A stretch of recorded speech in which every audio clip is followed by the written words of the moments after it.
Sí, ya es la hora. Bueno, un saludo a todas. No os veo a todas, pero os saludo a todas y besos.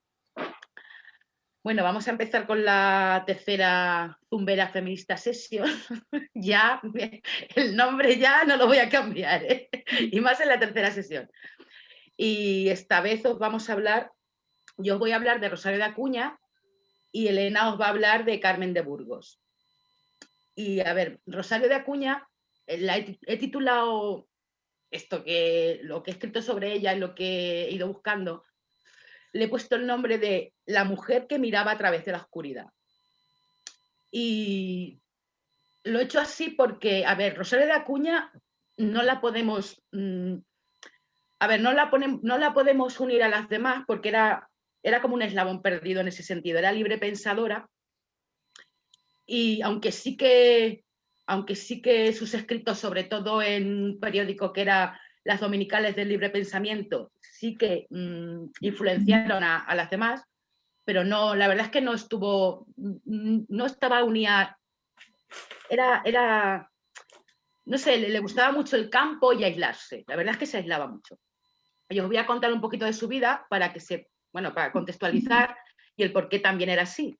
Rosario de Acuña, a los 4 años, tenía una enfermedad ocular que era una conjuntivitis que la dejaba, bueno, de entrada voy a compartir pantalla, porque si no, no hago nada. Yo oigo fatal. Un segundo. Elena, tienes que darle para compartir pantalla. Cerramos los micros a ver si se escucha mejor, ¿vale? Yo no oigo nada. Vale, de Un acuerdo. segundo. Voy a intentar. Es que además se queda la imagen de Sacri colgada. Pero es problema tuyo, Marilén, ¿eh? Sí. ¿Las demás lo oís bien? Sí. Y se ve Vale. bien. Voy a intentar compartir pantalla, que me he lanzado. Aquí estamos. Vale, ¿lo veis? Está cargándose. No, Queda a los 4 años. ahora. ¿Lo veis todas? Sí. Sí, se ve. Vale. Pues nada, voy a comenzar. A ver, la presentación, si puedo. O lo dejo así. Bueno, las voy moviendo así porque no puedo darle a presentación. Lo que os decía, Rosario de Acuña a los 4 años desarrolló una enfermedad ocular, una conjuntivitis, que la dejaba ciega en periodos no muy largos, pero sí llegaba incluso a perder la vista. Entonces su padre y su madre decidieron sacarla del colegio de monjas y educarla a ellos. Su padre, aquí está, su padre, que era ilustrado y le dio lecciones de ciencias naturales, de historia, todo relacionado con la ciencia. Su madre más con la literatura. Aquí os he puesto la partida de nacimiento de Rosario, partida de nacimiento, esto está sacado de su partida de nacimiento. Nació en Madrid, su padre, Felipe de Acuña, natural de Jaén, su madre, Dolores Villanueva, de Hélices, natural de un pueblo de Toledo. Sus abuelos paternos, es que esto me ha parecido curioso, sus abuelos paternos eran Felipe, natural de Baeza, y su abuela Rosario, por parte de padre, de Doña Mencía, Córdoba. Pasó largas estancias Rosario en Jaén, en Córdoba también, con sus abuelos, y lo que os digo, la educaron sus padres y le dieron una educación no en el colegio de monjas, con lo cual la alejaron de la educación que le tocaba en su época. Y tenía tíos también que ya la introdujeron en las teorías de la evolución de Darwin, y le interesaban muchísimo las ciencias naturales y desarrolló una capacidad de observación, de análisis y de deducción que eso repercutió en todas las decisiones de su vida y en todo su pensamiento. Muy ligado a lo que es la ciencia de observar y darte cuenta de lo que hay y deducir de ahí. Os he puesto esta diapositiva porque su madre era muy católica. Su madre, la madre de Rosario, era muy católica. Y influenció de tal manera el pensamiento de su hija en ella, que cuando falleció quiso ser enterrada en un cementerio civil.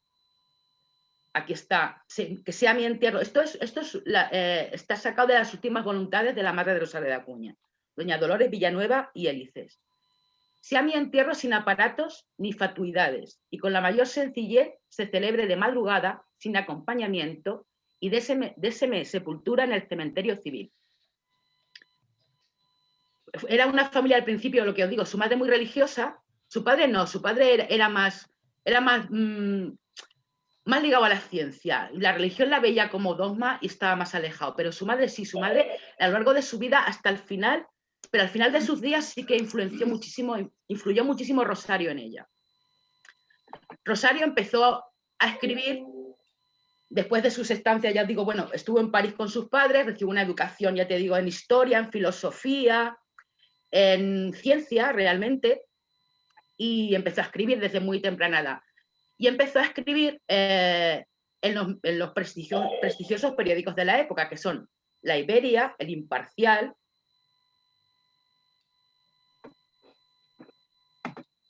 la Revista Contemporánea y La Mesa Revuelta. Estos son unos cuantos. Hay más, pero estos eran de los que más se leían en esa época. Y ya destacaba, ya la leían mucho y ya destacaba.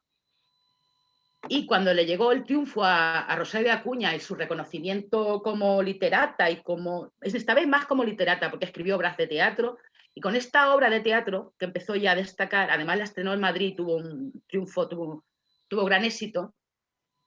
Es una obra de teatro que es El Tribuno de Rienzi. Era una obra dramática inspirada pues, en Roma y en la antigüedad.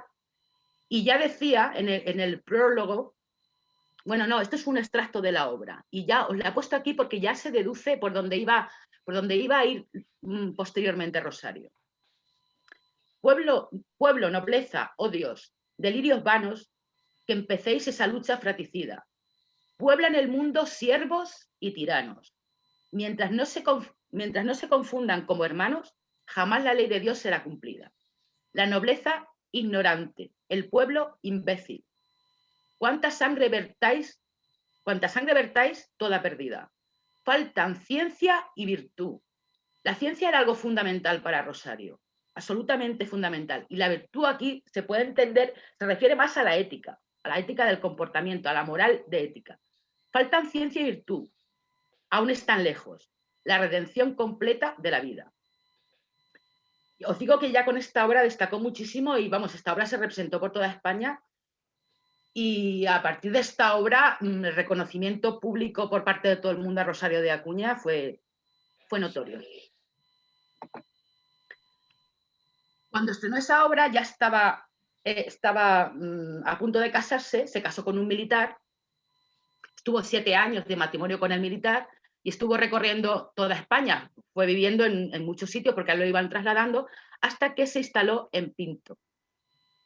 Os he puesto 2 extractos, el primer extracto es al principio de su matrimonio, el segundo es, lo escribió en un ejemplar de la obra de teatro que os he puesto anteriormente, y además justamente es cuando se separó de su marido. En el primer extracto, que es cuando casar, escribe: impuse al matrimonio la condición expresa de vivir en los campos, pues nada me importaba que el hombre corriese el placer ciudadano si era respetado mi aislamiento campestre. Rosario tenía adoración por el campo, ¿Cómo? ¿Habéis dicho algo? Rosario tenía adoración por el campo y abominaba de las ciudades porque decía.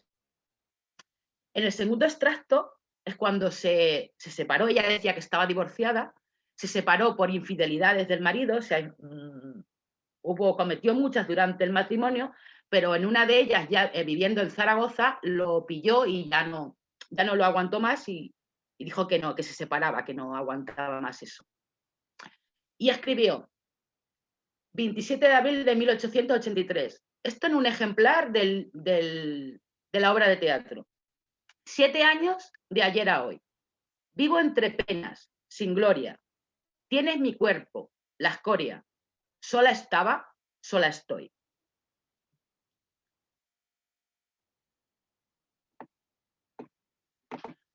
Después de la separación, fue cuando la invitaron, porque ya os he dicho que tenía ya mucha notoriedad como literata y como escritora. La invitaron a recitar en el Ateneo. Fue la primera mujer que recitó en el Ateneo. Y os voy a leer lo que recitó allí, porque ya solamente el título ya era una declaración de intenciones. Recitó una poesía, pero la que quiso recitar allí delante de todos hombres, porque mirad la imagen, ahí no había ninguna mujer, eran todos hombres. Y quiso recitar una poesía que se llama Sentir y Pensar. Porque como hasta el momento a la mujer solamente le dejaban... el raciocinio solamente era de los hombres. La mujer, igual que estaba relegada al hogar, estaba relegada a solo sentir. Entonces ella les leyó allí a todos esos señores eruditos Sentir y Pensar. Y decía: casi niña, ojos negros, donde brilla, con intenso fulgor el rayo hermoso, de un genio audaz, valiente e indomable, cual se halla siempre el huracán nacido de la humana pasión. Rosados labios ven jugar ardientes besos, de donde brotan con sonoro ritmo frases vehementes, rápidas, concisas, periodos impregnados de ternura, no vestidas jamás con esas galas de falsa virtud. Jamás pudieron dominar su alteza, y aunque sujeta siempre y vigilada, y por error de educación, sirviendo de escarnio al vulgo necio, que la mira como un extraño ser, de burla digno, el alma de María, de ella misma, porque era María Rosario, siempre libre, grande, elevada, amante y soñadora, busca la luz, como la alondra, y canta, a medida que el cielo se levanta, el fuego del amor que la enamora. Ya en esta poesía hay párrafos, todavía no había empezado con los escritos ni dedicándose absolutamente a examinar y argumentar el error de educación que ya aquí nombra respecto a la educación de las mujeres y el por qué las educaban así para ser relegadas. Pero ya aquí habla del error de educación y habla sobre la vigilancia siendo niña y la sujeción.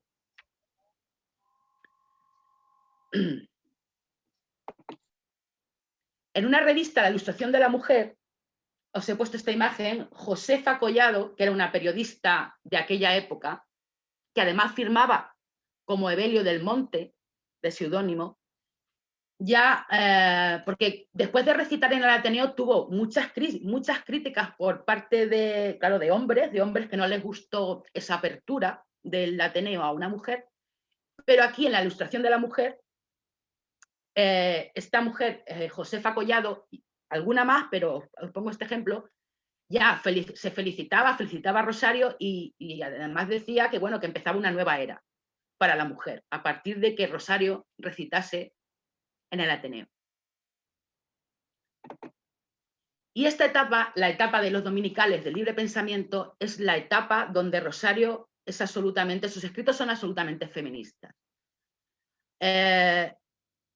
Os voy a ir diciendo más o menos lo que decía, porque es que son absolutamente feministas y de una profundidad y de un análisis. Lo que os he dicho antes, ella es que era, a ver, filósofa en sí puede ser, pero es que era científica, en el sentido de que se basaba en lo que observaba. Ella observaba y deducía, y después escribía sobre ello. Contemplamos a la niña desde el momento, esto lo escribía en su sección de las dominicales de libre pensamiento. Y hay muchísimos escritos acerca de la educación de las niñas y acerca del error de educación que ella siempre nombra. Contemplamos a la niña desde el momento en que, según una frase gráfica, comienza a ser una mujercita. Todo lo que se le impone es inmovilidad de cuerpo y de alma. Hay de aquellas que se muestran rebeldes a la doma. La expansión, el movimiento, el raciocinio, los diversos modos para evolucionar el desarrollo humano son cruelmente fustigados en la niña como crímenes del leso impudor del sexo. Pobre sexo, ¿a dónde se empeñan en encerrar tu pudor? Segundo. Mirad lo que dice aquí. La sociedad refleja todas estas consecuencias. La sociedad refleja las consecuencias, según Rosario, de esa mala educación en las niñas. Mala educación en el sentido de tenerlas dominadas y no dejarlas ser personas. La sociedad refleja todas esas consecuencias. La superstición nos acomete por todas partes. Allí donde la idea, la palabra o el concepto religioso ya empieza a darle caña a la religión aquí. Allí donde la idea, la palabra, el concepto religioso deberían significar amor y respeto a todos los seres, nos saltan al paso los fanatismos como si fueran hordas de monstruos y con sus garras de acerada impiedad destrozan nuestras almas, abrazándolas con la calumnia. El desaliento invade todas las esferas. El varón se torna infantil en cuanto el peligro reclama las energías del vigor. Las inconsecuencias, llamadas rectificaciones en lo púdico, esto es que es complicado. Porque es que, claro, escribía, esta forma de escribir ya no se usa. Esta parte, por ejemplo, una inercia, una atonia, un pesimismo corrosivo aplasta todo impulso de generosidad que se levante sobre este nivel sombrío hacia las puras regiones del ideal redentor. Esta parte me ha parecido súper interesante porque para mí describe la sociedad de su época, pero es que yo cuando me lo he leído he visto cosas cercanas en esta. El hombre cínico surge con alarmante frecuencia en nuestras sociedades y disfrazando su egoísmo soez y brutal con las vestiduras de la ciencia o del arte, entra impunemente en todos los círculos, a donde lleva la levadura de su embelecimiento, a fermentar con el eco de los aplausos en larga serie de inequidades. Rosario de Acuña tiene un bisturí y una pluma impresionante. Dice, y aquellas personalidades nebulosas que en un pasado no lejano ejercitaron el manejo del engaño y de la rastrería, triunfan en la lucha social.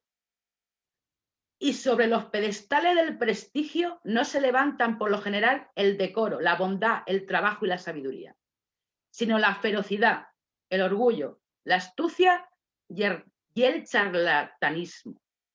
Eso lo dice en su época. Esta tremenda revulsión del retroceso decadente de por todas partes nos acomete y que en vano pretenden contener los grandes pensadores, invade a la familia. El odio se desliza en el hogar. En los corazones humanos se verifica una manifestación de las leyes del atavismo. Todo esto lo publicaba en las dominicales del libre pensamiento, periódicos que leían Carmen de Burgos, por ejemplo, y muchísimas mujeres. No voy a seguir porque si no estaría, no sé, estaría la semana entera, porque tengo aquí para leeros, pero esta mujer es una maravilla. Prosigo. Mirad lo que dice aquí también en las dominicales.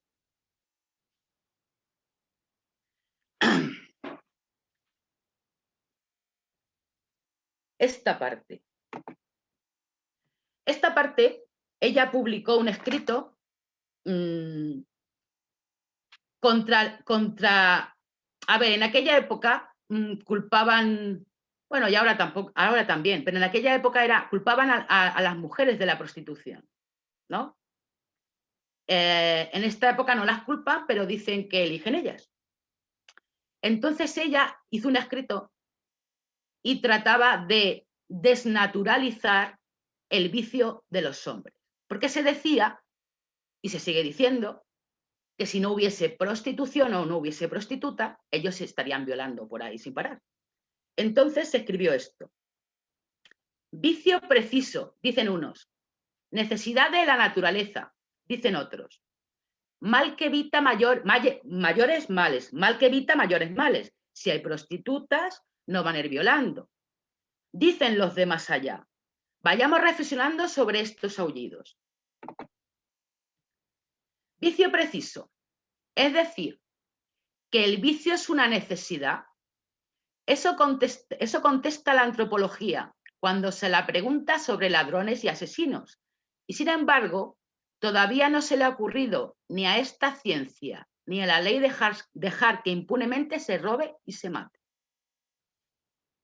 Esto vendría muy bien para aquella gente que dice que no se debe penar al putero, por ejemplo.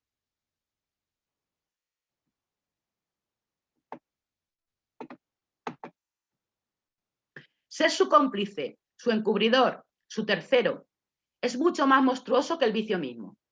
Necesario. ¿Cuántas y cuán largas consideraciones se pueden hacer sobre este sofista de ruines que llama necesidad al vicio? ¿Se quiere colocar al ser humano al nivel de la bestia? Pues ni aun allí encontraremos la necesidad del vicio. Solo en algunas especies que el hombre ha educado, domesticado, se observa algo parecido al vicio. Ella observaba muchísimo a los animales y era muy naturalista. Se observa algo parecido al vicio, pero que no lo es. Fuera de ellas se desarrolla la vida dirigida por el amor, no por el ayuntamiento. Imaginaos que todo esto, vuelvo a decir, salía en las dominicales de Libre Pensamiento. Tenía mucha gente que la admiraba y muchísimos detractores, muchísimos. Después de publicar todo esto, se interesó por la masonería. Aquí os he puesto dos imágenes. Esta es Rosario de Acuña, a caballo, y este es el logotipo, la imagen, de la logia donde ella ingresó, que se llama Logia Masónica de Alicante Constante Alona. Ingresó, ya había una mujer que había ingresado ahí, que estaba en la logia, que era una periodista, Mercedes de Vargas, que había ingresado en la logia llamándose Juana de Arco. Además se alegró de que ingresase Rosario de Acuña. Y Rosario de Acuña ingresó en la logia y se puso de nombre Hipatia. De hecho, escribió también un libro sobre Hipatia de Alejandría.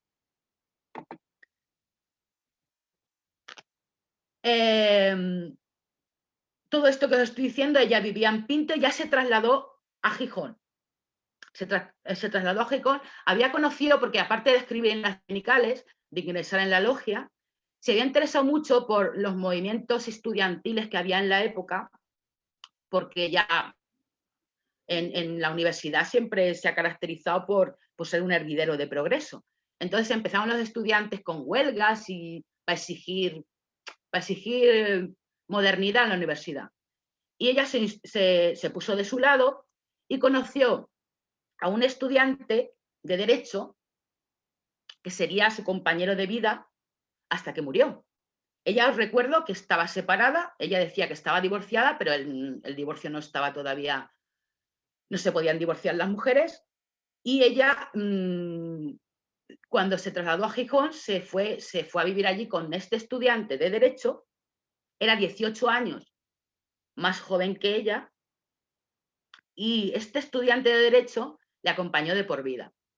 La prensa de la época y la gente de la época, en esta cosa que tienen de no llamar las cosas por su nombre, claro, decían que era su sobrino. En una carta que le escribió a un amigo, ella habla de él en estos términos. No en mi soledad, porque afortunadamente no estoy sola, sino en compañía de quien hace 28 años, sacrificando su carrera, sus naturales talentos, su porvenir y hasta su fama, ha sabido con paciencia generosa atenuar el vía crucis de quien, siendo mujer, se atrevió en España a vivir como persona y por su cuenta. Este estudiante de Derecho la une. A ver, os voy a decir cómo se llama este hombre. Aquí está. Este hombre se llama Carlos Lamo Jiménez. Ya os digo que Rosario de Acuña era mayor que él, 18 años, la acompañó hasta el mismo momento de su muerte. De hecho, cuando Rosario de Acuña murió, él y su hermana fueron los encargados de su legado, de lo que nos llegó después de Rosario de Acuña. Ellos fueron los que intentaron conservar su legado. Y este hombre, Carlos Lamo Jiménez, es tío abuelo de Lidia Falcón.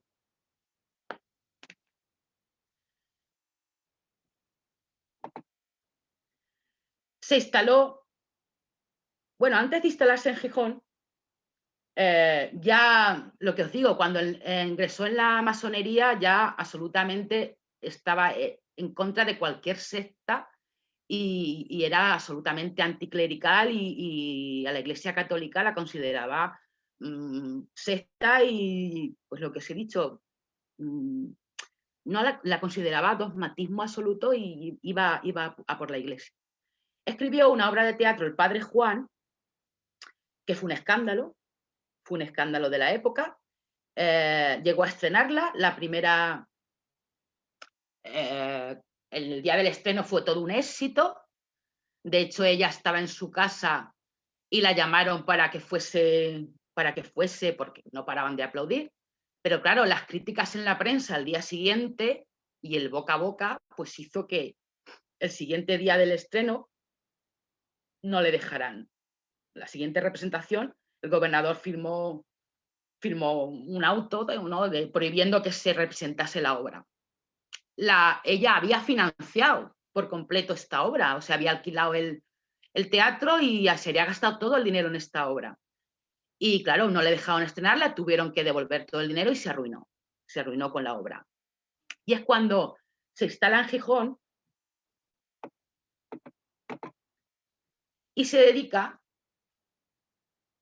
a criar gallos y gallinas, a vender los huevos de estos gallos y gallinas y hace un tratado de avicultura. Mientras cría gallinas y gallos y vive en el campo, hace un tratado de avicultura.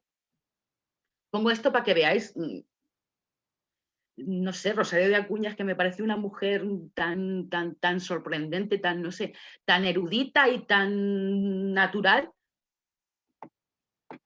Estando en Gijón, ocurre un suceso en la universidad, en Madrid. Las mujeres empiezan a ir a la universidad y un grupo de estudiantes, a unas compañeras, las rodean, empiezan a reírse de ellas, a burlarse de ellas, a tosigarlas hasta tal punto que al día siguiente algunas de estas estudiantes no quieren ir a la universidad, llorando, sufrieron acoso por parte de los estudiantes. Entonces Rosario de Acuña se entera de tal hecho y publica, bueno, le manda a un amigo en Francia, le manda un artículo y en principio se publica ahí en Francia. Pero un periódico de Barcelona se hace eco y lo publica en Barcelona. El artículo que había enviado Rosario de Acuña, donde os recomiendo, si podéis buscar el artículo que escribió Rosario de Acuña, que lo busquéis y lo leáis porque se queda descansando. Le hace una crítica a esos estudiantes que acosaron a sus compañeras, pero vamos, con una ironía magistral, o sea, una maravilla. Pero claro, no se lo toman bien, ya te digo, ni los estudiantes, ni se lo toma bien la prensa, porque ya la tenían ojeriza. Y hasta tal punto que se formó un escándalo, los estudiantes se ponen en huelga por el artículo que ha escrito, no por lo que hicieron sus compañeros, de acosar a las compañeras, no, se ponen en huelga por el artículo que ha escrito Rosario de Acuña, poniéndolos en su sitio por tal hecho. Claro, los estudiantes se ponen en huelga y el fiscal de Barcelona emprende acciones legales contra Rosario de Acuña y el juez dicta una orden de detención. Y Rosario de Acuña, que tenía esta edad, no se ve bien la foto, pero Rosario de Acuña ya era una mujer mayor, dicta una orden de detención y tiene que exiliarse junto a su compañero a Portugal. porque es que, vamos, la van a encerrar, la van a meter en la cárcel por el artículo. Os he puesto lo que os pongo aquí abajo, fue los insultos que recibió en prensa por ese artículo. Le llamaron, en prensa, la llamaron arpía laica, proseneta roja, engendro sáfico, histérica, alcohólica, cretina, degenerada, llena de putrefacción, chantajista de sufragio universal. Todo eso escribían que era Rosario de Acuña por pensar y por no callarse. Después de venir del exilio de Portugal, empieza a interesarse, está otra vez en Gijón y empieza a interesarse por la lucha obrera en sí. Empieza a escribir en periódicos de acción socialista, empieza a ir a mítines de la UGT y empieza a escribir sobre la lucha obrera.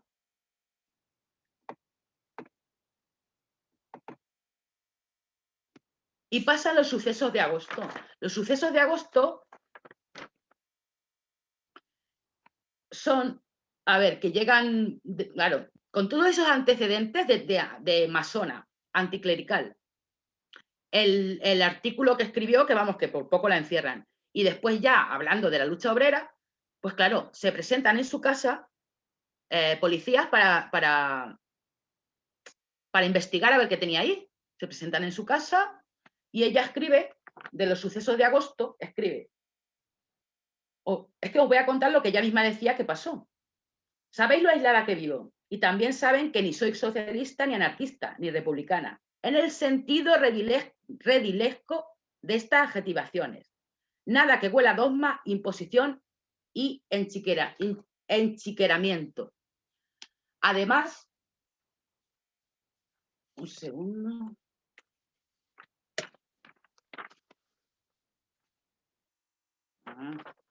Ahora no tengo los papeles.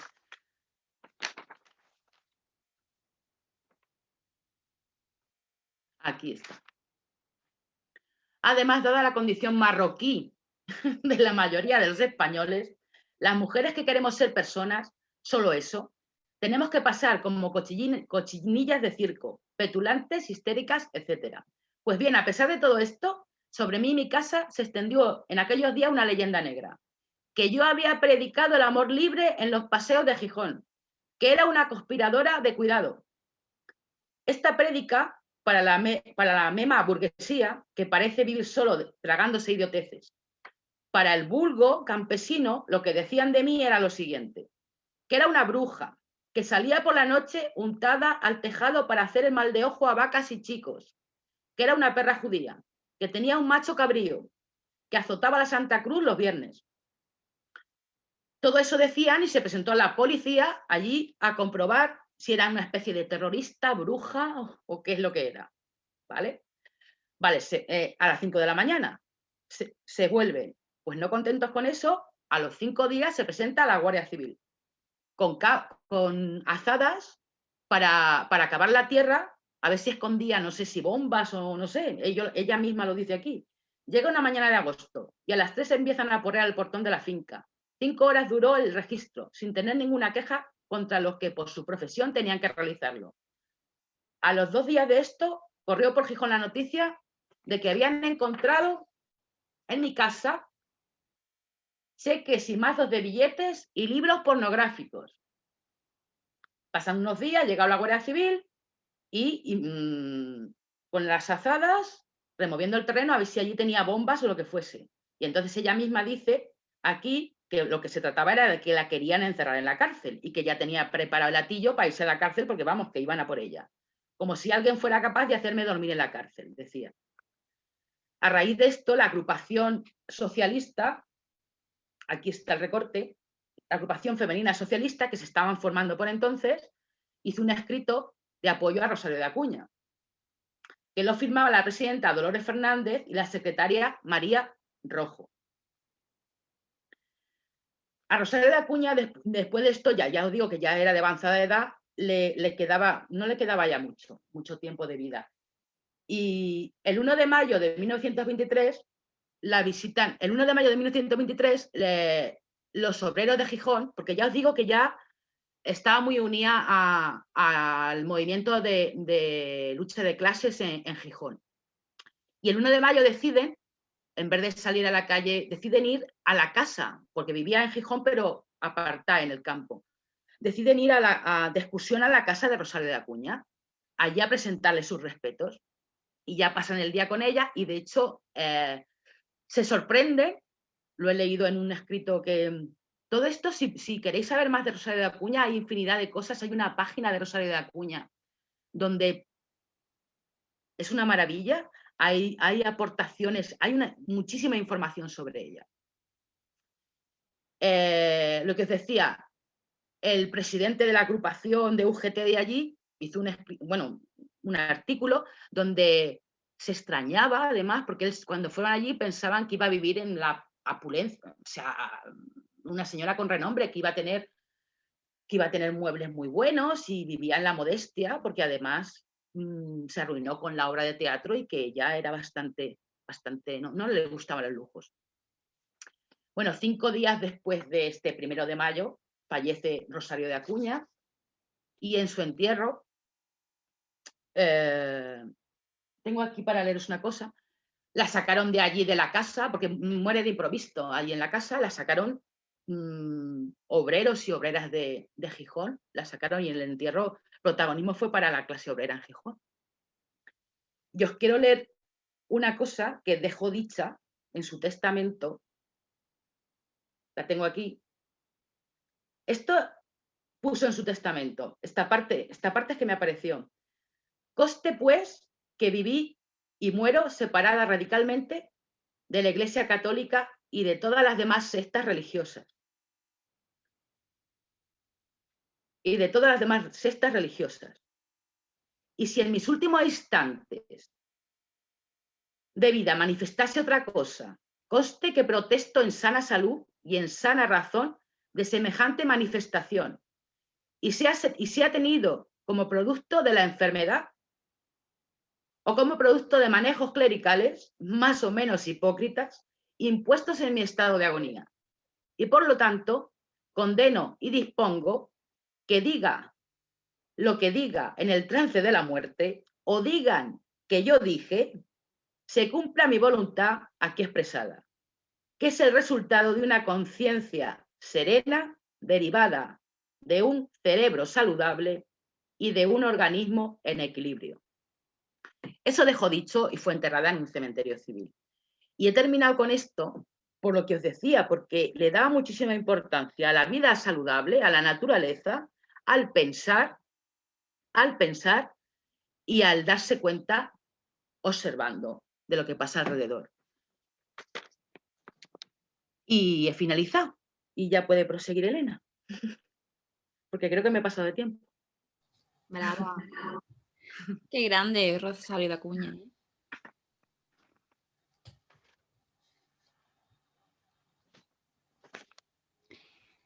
Bueno. Quita la pantalla, Sacri, para ponerla mía. Deja de compartir. Ya está. ¿Se ha ido ya? Sí. Me ha encantado. Es que no tiene fin, de verdad. Yo tenía mucho más, pero es que si no, estoy aquí 3 horas. Es que yo me he quedado con esta mujer, vamos a alucinar. Alucinar el poderío que tiene. Vamos, es que él pasa con todas. En general pasa con todas. Yo estaría 4 horas con Carmen de Burgos, creo. Además, pasa con Carmen de Burgos que, bueno, que es imposible abarcar su figura porque es importantísima y tocó muchísimos campos, muchísimos. Y claro, además los tocó muy extensamente. Carmen de Burgos titula la ponencia La madre del feminismo en España. Yo digo que la madre del feminismo, al menos hasta ahora, mientras que no se demuestre lo contrario, es Mary Wollstonecraft, pero Carmen de Burgos es la madre del feminismo aquí, la nuestra. Carmen de Burgos nace en Almería el 10 de diciembre de 1867 Su padre, José de Burgos Cañizares, es terrateniente y vicecónsul de Portugal en Almería. Y su madre se llama Nicasia Seguí Nieto. Estas palabras, por ejemplo, le dedica a su pueblo, que es Rodalquilar, posteriormente, ¿no? Dice, en esta tierra mora, en mi inolvidable Rodalquilar, se formó libremente mi espíritu y se desarrolló mi cuerpo. Nadie me habló de Dios ni de leyes. Yo me hice mis leyes y me pasé sin Dios. Allí sentí la adoración al panteísmo y el ansia ruda de los afectos nobles, la repugnancia de la mentira y los convencionalismos. Carmen se enamora con 15 años de Arturo Álvarez Bustos, hijo de una buena familia almeriense, que tiene 15 años más que ella. Es periodista y poeta, pero bueno, pues dicen por ahí que no lo hace muy bien. Para ella en ese momento es un guapo príncipe azul, porque además cumple hasta pues que sus padres naturalmente lo ven mal y se oponen a la boda por viejas disputas políticas entre las familias. Pero no le importa a Carmen, esta Carmen de 15 años, 16 años enamorada, y en 1883 se casa con Arturo y pocos meses después comprueba que ha escapado de una tiranía, como ella misma dice, para caer en otra mayor. Un hombre que llega borracho todas las noches, ya no solo una tiranía, sino también hay amenazas, insultos, golpes, celos injustificados, gritos. Los hijos para Carmen, aunque lo intentan, no pueden salvar su matrimonio, porque Carmen ven cómo muere uno a uno. Arturo, su primer hijo, en 1890, se muere al día siguiente por inmadurez. Luego llega María del Mar, que se muere a los 2 días por la misma causa. En el 93 muere con 8 meses el siguiente, que lo llamará también Arturo, como el padre. Y solo le va a sobrevivir María, que nace en 1895. Pero antes ya Carmen pues, ha tramado un plan. La situación económica de ella está agravada, su marido apenas trabaja, solo se ocupa de satisfacer sus vicios, Carmen está harta, siente una presión grandísima en su matrimonio y decide ponerse a trabajar primero, que es la primera vez en la que entrará en un periódico, que es el periódico de su suegro de Almería, se llama Almería Bufa, y luego también escribirá en Almería Alegre. A partir de entonces no va a dejar nunca de escribir en los periódicos y escribir artículos, ¿no? Y la idea de poner fin al matrimonio siempre está en la cabeza de Carmen, ya no la abandona, y trama un plan, que era el único plan casi posible para una mujer de su época.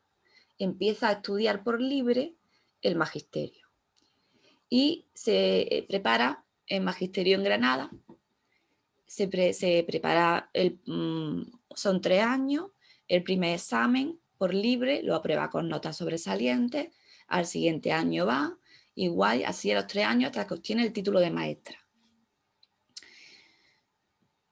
Él obtiene en 1895, ¿vale?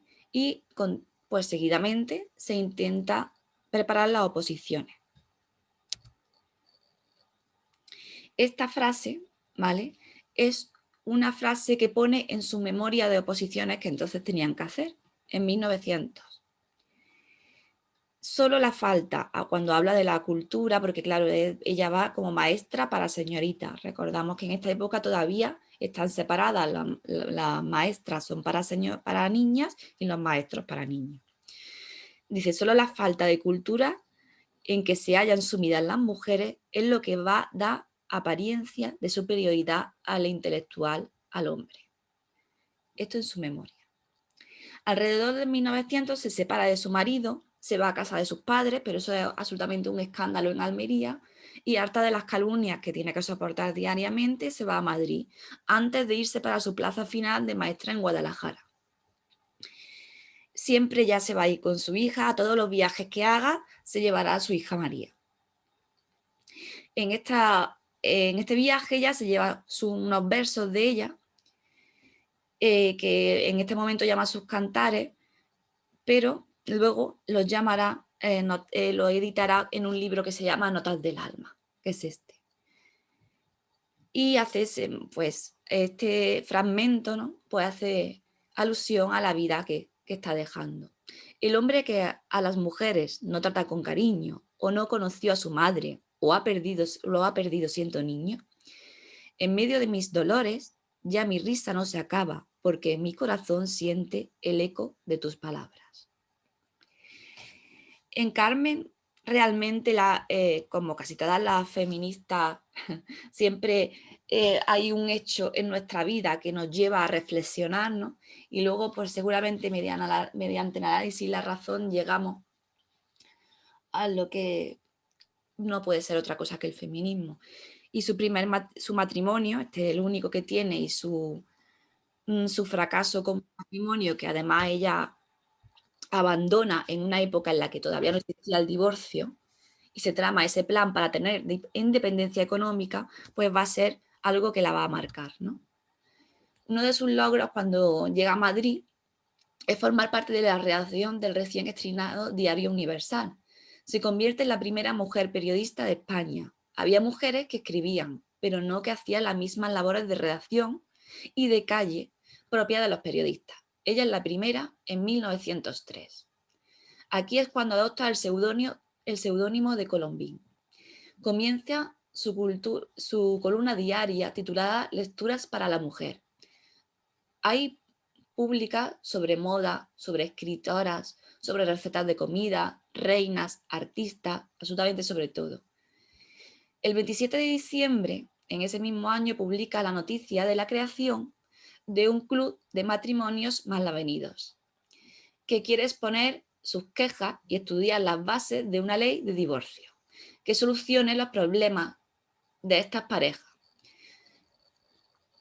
Por este hecho, y que porque además hace una campaña que comienzan a llegar miles y miles de cartas a la redacción opinando sobre el divorcio, la apodan la divorciadora. Los medios pues que lógicamente están en contra. Qué originales, ¿no? Colombín, una cosa que va a hacer en su carrera, ¿no? Es que muchísimas, porque ella va a tener muchas columnas, las van a unir, y va a unir este mismo año va a unir sus reflexiones sobre el divorcio y algunas notas y algunos artículos que le manda, cartas que ella publica, que selecciona y que selecciona las más importantes, tanto en contra como a favor, la va a unir en este libro que es El divorcio en España, que lo publica, como hemos dicho, en 1904. Y luego edita, ya a través del éxito que obtiene por digamos, lo que se publica, que termina siendo una encuesta inesperada, ¿no? Pues publica todas las cartas que le van llegando, no todas, alguna selección, en una columna que se llama El pleito del divorcio, en que, bueno, escriben Unamuno, Ortega y Gasset, todos los intelectuales de la época, muchas mujeres anónimas, y la verdad que es, hay que mencionarlo, porque Carmen va a ser durante toda su vida una activista para que el divorcio sea una realidad, ¿no? Ella, en los primeros años de maestra, pues colaborará siempre en revistas educativas. Es algo que a partir de ahora todas las feministas que vamos a ver van a tener mucho hincapié, las de antes también, pero a partir de ahora va a haber como una especie de revolución de las maestras para la educación de las mujeres. Van a hacer mucha pedagogía, van a hacer congresos y van a escribir mucho. Ella escribe, por ejemplo, porque Carmen escribe de todo, es una persona que es una gran lectora y adquiere una cultura inmensa, ¿no? Pues mira, escribe sobre las revistas de pedagogía. Ella defiende una enseñanza distinta, que deja los castigos, que da dignidad al alumno, que abandona la memorización, que intenta despertar el interés y mejora los centros escolares, que estos tengan un mínimo de higiene y de comodidad. Sus libros, que edita también, moderno tratado de labores de utilidad pública y la protección e higiene de los niños es declarado de utilidad en las escuelas por el Ministerio de Institución Pública y Bellas Artes. En 1905, Carmen consigue una beca para ampliar su estudio en el extranjero. Visita Francia, Suiza, Italia y en 1905 también se asocia al Ateneo, siendo compañera de Emilia Pardo Bazán, de la que hablamos la vez anterior, y tiene los honores de ser las dos primeras mujeres que consiguen entrar en el Ateneo. Luego vendrán más, pero como explicó Sacri la vez anterior, de muy poco en poco, ¿no? Me parece que era una al año, ¿no? O algo así. Sí, más o menos. Cada 2 años, 1, 2. Se traslada a Madrid, donde luego entra como en la Cátedra de Economía Doméstica en la Escuela de Bellas Artes y de Industria de Madrid y comienza a trabajar en el Heraldo de Madrid con una sección que va a titular Femeninas. En octubre realiza una encuesta sobre la mujer y el sufragio, que va a ser su segunda encuesta potente, ¿no? Ella ya está haciendo campaña para el sufragio femenino, como antes ha hecho por el divorcio y lo sigue haciendo. Y bueno, pues en este año, esto también es un acto a favor del divorcio, ¿vale? ¿Qué hacen? Hacen conferencias, escribe, utiliza sus medios como periodista y publica muchísimos artículos y demás. En este año, en 1908, conoce a Ramón Gómez de la Serna en las tertulias que organiza en su casa y que es su casa el lugar de encuentro, me parece que eran los jueves, pero vamos, era un lugar de encuentro de los intelectuales de la época en Madrid, ¿no? Y de los intelectuales progresistas. Ese mismo año también funda una revista que ella misma dirige y se llama la Revista Crítica. ¿Qué es esta? Aquí van a pasear, pues todo, igual que en las tertulias de Carmen, todos los intelectuales y de la época.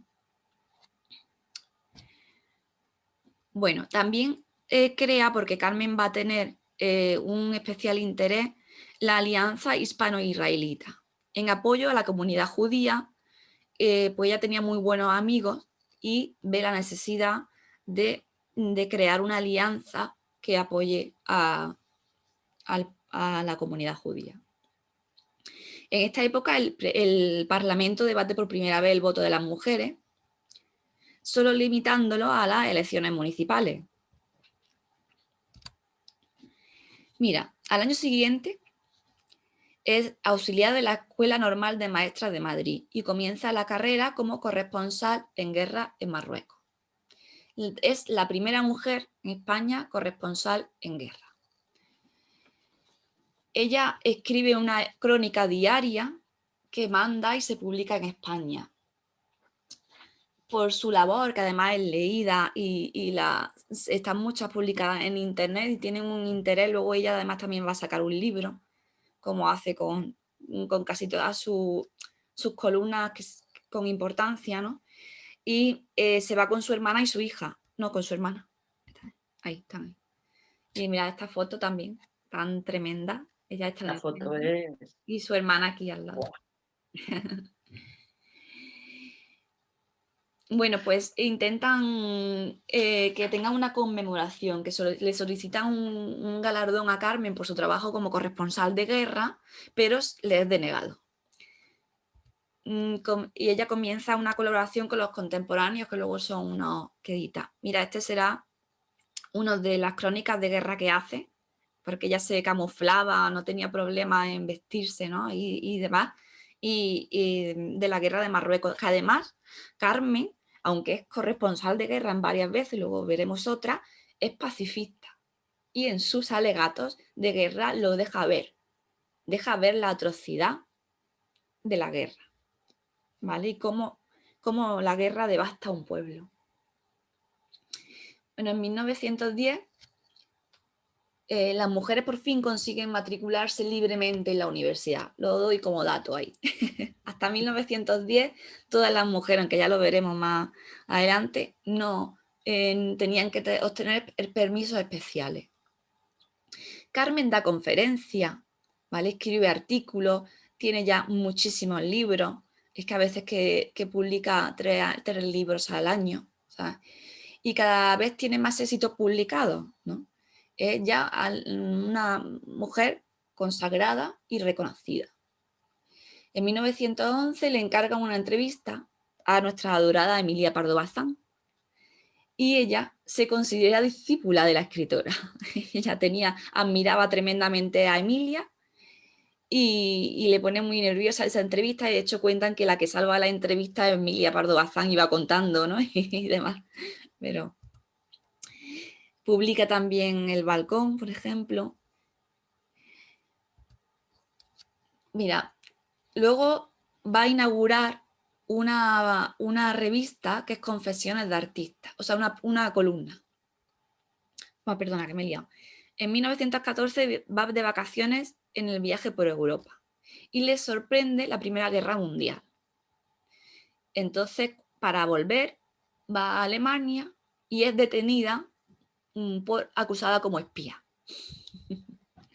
Se convierte nuevamente en corresponsal de guerra en primera línea de fuego, ¿vale? Y vuelve a editar también pues, crónicas diarias. Este también es uno de sus libros, que es Entre mis viajes por Europa. Luego edita esta en principio también empieza siendo una columna y acaba también luego editando un libro en la que entrevista a los artistas de la época, ¿no? Ella en esta época es profesora de la Escuela de Arte y Oficio en la asignatura de Arte de Historia. Mirad como la vida tan rica que tiene, que va teniendo, ¿no? Y cómo va pasando. Este es uno de los trabajos más concienzudos que tiene realmente, que es Fígaro, que será una inmensa investigación que hace sobre Mariano José de Lara y se publica en 1919. Bueno, este es otro libro que tiene, El arte de ser mujer, publicado en el 20. Ella funda en 1920 la Cruzada de Mujeres Españolas. Esto, bueno, a mí me ha maravillado. El objetivo del grupo era defender a la mujer en todos los niveles políticos, mejorar su cultura y luchar por el sufragio femenino. La cruzada comienza a funcionar con 4 noes. Esta es su estatuto, lo que ahora llamaríamos su estatuto. No hacer política partidista, no pedir nunca a nadie dinero o subvenciones, no dar fiestas benéficas de ninguna clase, cosa que era muy habitual en la época. No tomar parte en las propagandas de las que no tengan exclusivamente la defensa de los justos e inalienables derechos de la mujer. Toma ya. Los 4 no, eso me lo... Buah, eso se me queda a mí ya, nena. El 30 de enero del 21, como presidenta de las cruzadas y 13 mujeres más que participan en las cruzadas, se van y se dirigen al entonces ministro de Instrucción, el señor Montero, y solicitan que le reconozca a la mujer la ley de bases para opositar en las mismas condiciones que los hombres para plazas administrativas. Obtienen la promesa del ministro de que su solicitud será atendida. Solicitan a las Cortes el voto femenino. Esto estamos en el 21, ¿eh?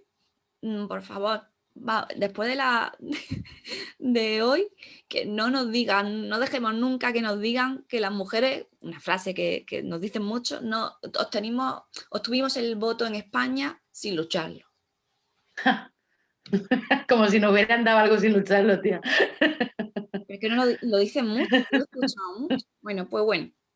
En el 21 le solicitan a las Cortes el voto femenino. 4 meses más tarde, la Cruzada organiza una manifestación callejera.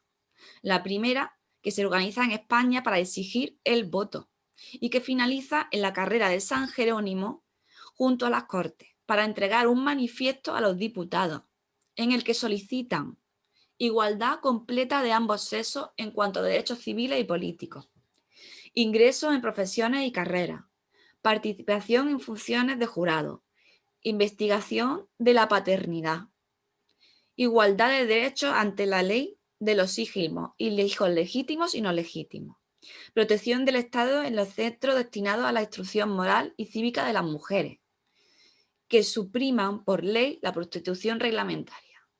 Estos son los objetivos que le entregan. Por supuesto, el voto, es lo que están pidiendo, ¿no?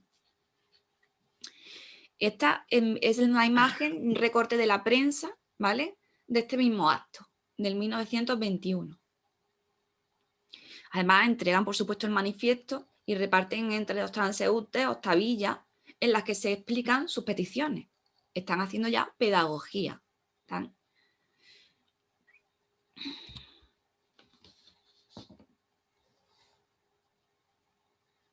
Bueno, hay que decir que como todavía estamos en el 23, pues el presidente, ella preside la Liga Internacional de las Mujeres, que será otra organización que a su vez se funda después, y en el 1924 el general Primero de Rivera concede el voto restringido, muy restringido, a las mujeres. No llegan a votar, pero lo conceden.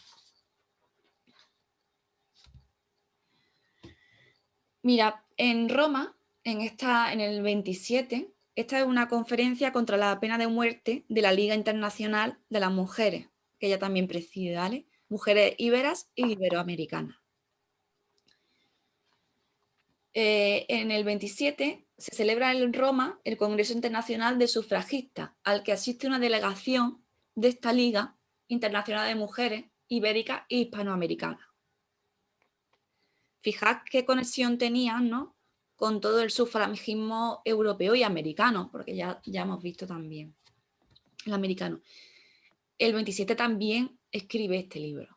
Publica La mujer moderna y sus derechos, donde explica magistralmente lo que es el feminismo, cómo ha existido en todos los campos, mujeres valiosas que sobresalían, y en todos los campos también hay teorías esencialistas que ella va desmontando y que analiza magistralmente y desmonta además con una formación impresionante, ¿no?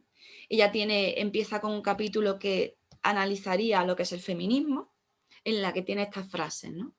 El feminismo existe independientemente de la voluntad y comprende a la sociedad en general. Nace de la injusticia, del malestar que una parte de la humanidad sufre. Dice, así vemos que el feminismo no es una simple teoría, sino un hecho. Representa la aspiración a la libertad de la mujer oprimida y vejada. Esto en el primer capítulo tiene muchísimas más frases así, que vamos a ir viendo, he puesto una selección.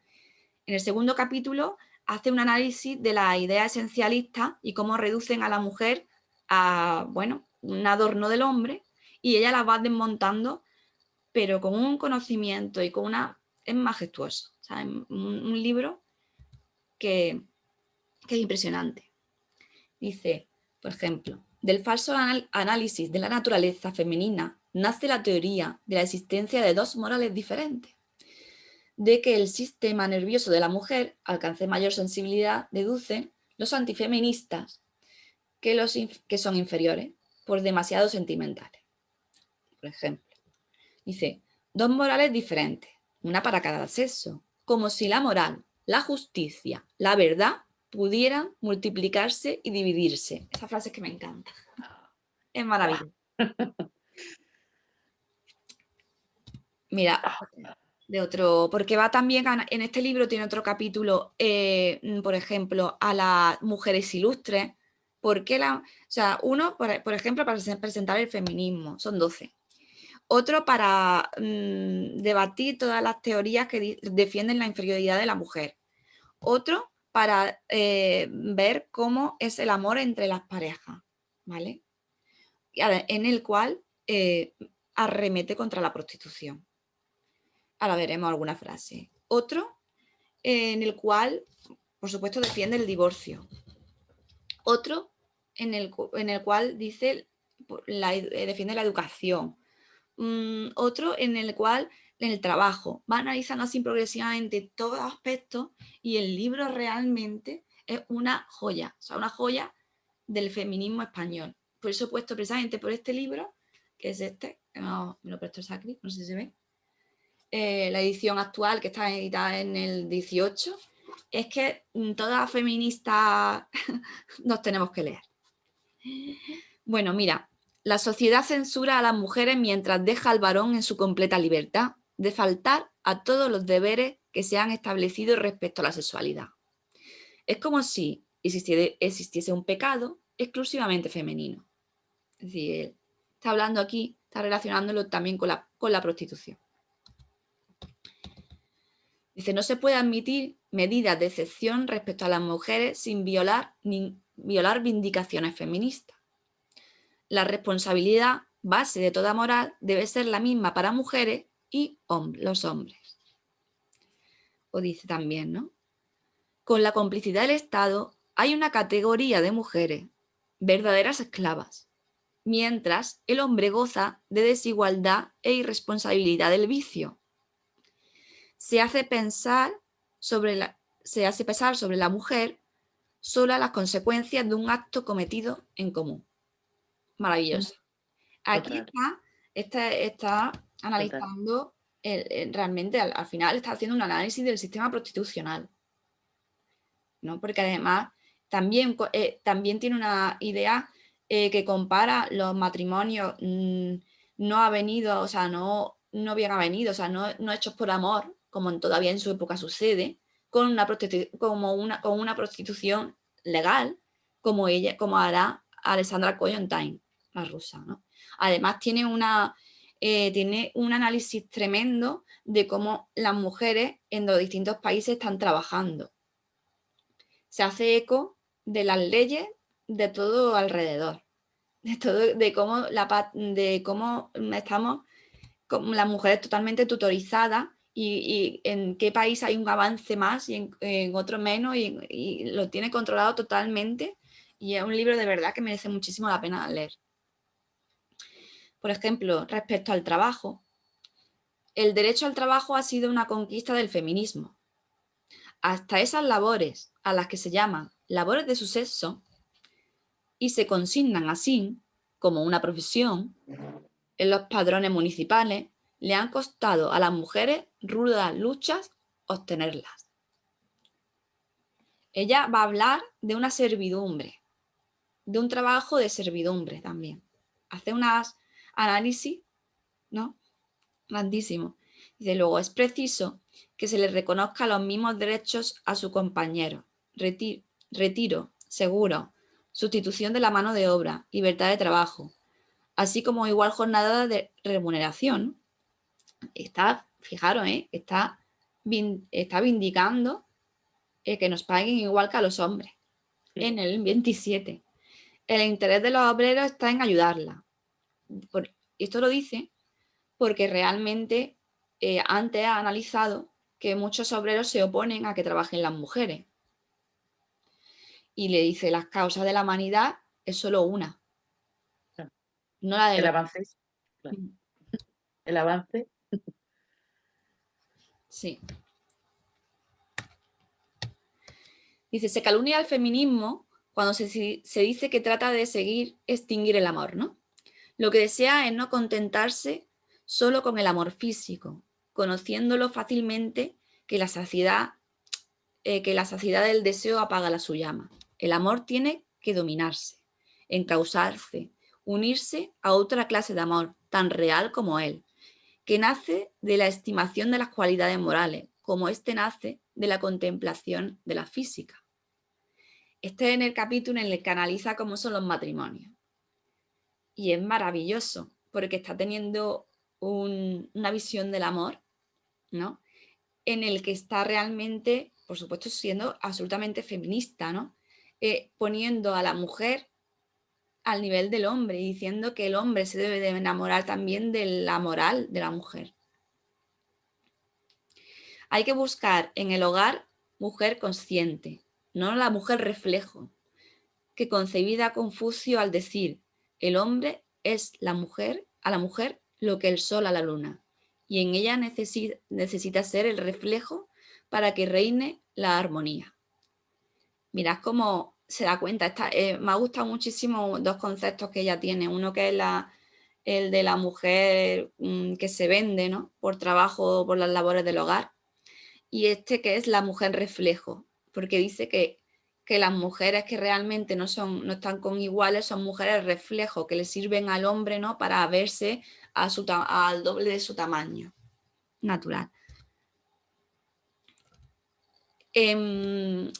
Bueno, eso es un poco para que veáis las frases que tienen ese maravilloso libro, que aunque su labor feminista es muchísima, pues ese libro es maravilloso y es digamos, la madurez de su feminismo, porque Carmen, como tiene muchos escritos, como escribe desde muy joven, cuando la vas leyendo vas viendo la evolución, cosa que nos pasa a todas las mujeres y a todas las personas, ¿no?, que la evolución de su pensamiento, cómo se ha ido poco a poco convirtiendo en la feminista que al final llega a ser, que es ya os digo, la madre del feminismo español. Ella tiene una relación que empezó con Ramón Gómez de la Serna. Voy a hacer, que si no se me olvida, Ramón Gómez de la Serna, por seguir conectando, es sobrino de Carolina Coronado, de la que hablamos el primer día. De hecho, la primera biografía de Carolina Coronado la escribe Ramón Gómez de la Serna y la titula Mi tía Carolina Coronado. De hecho, Carmen apoya muchísimo a Ramón porque lo conoce cuando es muy jovencito y está empezando, y ella cree fielmente en él y le incita, le busca contactos y le ayuda muchísimo a lo largo de su carrera, ¿no? Ya Ramón es muy reconocido y tiene éxito. Después ellos llevan 20 años de relación ya. Pero, bueno, pues ahí Ramón le da a la hija de Carmen, María, que quiere ser actriz, un papel en Los Medioseres, y tienen un idilio con su hija. Llega a oídos de Carmen y la noticia pues la rompe en dolor y en humillación. Hay violentas escenas de angustia realmente de Carmen esos días, ¿no? Y el estreno de la obra, para colmo, pues un auténtico fracaso, y Ramón pues se va a París, desaparece y se va a París. Ella pone fin a la relación de 20 años que tuvo con él.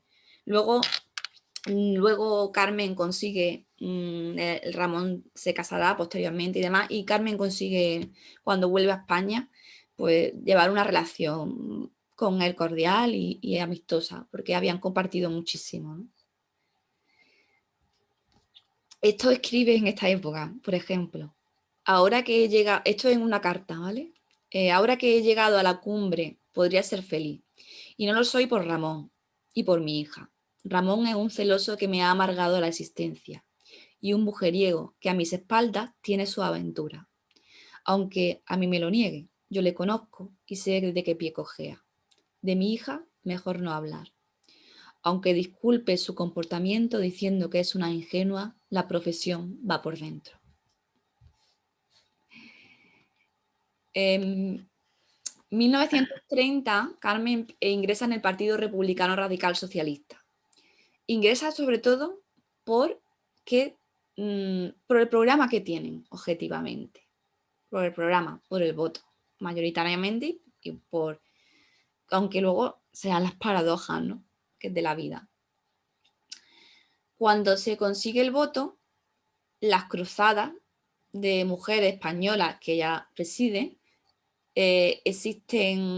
dan homenaje, uno de los homenajes más llamativos, a Clara da Campoamor. Y a Clara Campoamor en esa EME pues se le dan múltiples homenajes de las asociaciones de mujeres que la habían apoyado, ¿no? Carmen, en su último año de vida, es gracioso la conexión que tiene con Rosario de Acuña, ingresa en la masonería en el 31. Y Clara también, Clara también estuvo. Va a partir de aquí, las vamos a ver prácticamente en todas las mujeres. Ella funda la logia, ella funda esa logia en Madrid, una logia de adopción que se llama Amor Número 1. Ella se convierte en nada de tiempo en gran maestre de la logia. Bueno, también ingresa su hermana y su hija, que pertenece a otra que es la Matúa número 31, de la Federación de la Gran Logia Española. Al poco tiempo de formar, pues ella hace gran maestre. Ya llega pronto su final, pero Carmen ha creído en la República, vive realmente en la República, es más feliz que nunca. El sábado 8 de octubre, en el 1932, Carmen se dirige a la sede del partido, en el número 12, de la calle Francisco Ferrer, que hoy es calle Príncipe de Madrid, para asistir a una velada cultural que se celebra allí todas las semanas. Ese día se discute sobre la educación sexual.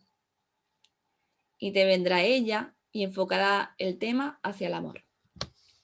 De repente se siente mal, se fatiga demasiado, quiere recuperar y continuar hablando, pero no puede. En la sala hay 2 médicos que la atienden y se dan cuenta de la gravedad.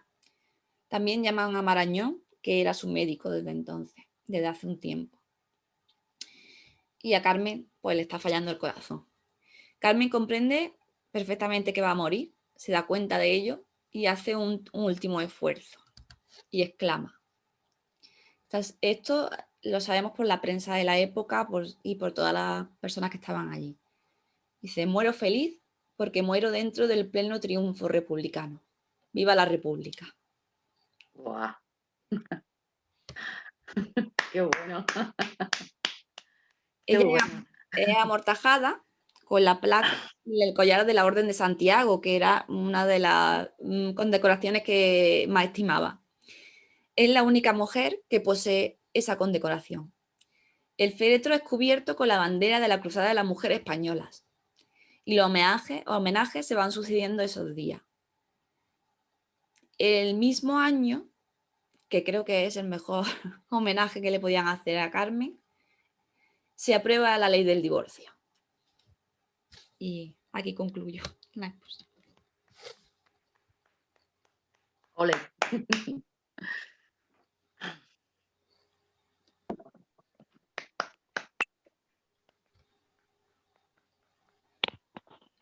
A ver, hay manos levantadas. Yo no veo nada. No sé si veo a todas. Aleida tiene la mano levantada.